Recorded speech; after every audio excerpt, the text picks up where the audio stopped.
Hello everyone, আসসালামু আলাইকুম। আরেকটা ভিডিও নিয়ে চলে আসলাম আপনাদের মাঝে।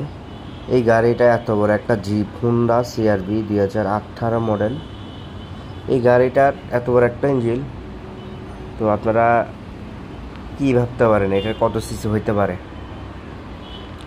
তো আমরা এটার ফ্লাগের কয়েলগুলো খুলে নিছি, এগুলো ওয়াশ করে দিব। রেগুলার মেনটেনেন্স করার জন্য আমাদের ওয়ার্কশপে আসছে।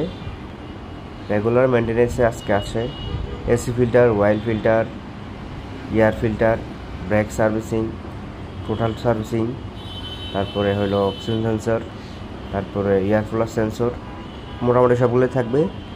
তো আমরা যেটা বলতেছিলাম, তো আপনারা তো কি ধারণা করছেন এতক্ষণ ধরে এটা কত সিসি হইতে পারে গাড়িটা? যাই, এটা 1500 সিসি গাড়ি, টার্বো ইঞ্জিন। তো ওইদিকে খুব মানে ট্যাক্সের দিক দিয়ে খুব কম আছে গাড়ি, মানে কম নিচ্ছে গাড়িটা। তবে এটার এত বড় গাড়ি, তা 1500 সিসি, মানে টানা কিনা গাড়ি। টার্বো ইঞ্জিন ভাই অনেক স্পিড, টপ স্পিড ওঠে, শক্তি আছে ইঞ্জিনে। তো পাশাপাশি আপনারাও আমাদের ওয়ার্কশপে চলে আসতে পারেন। আমাদের ঠিকানা হালিশহর, বরপুর, চট্টগ্রাম।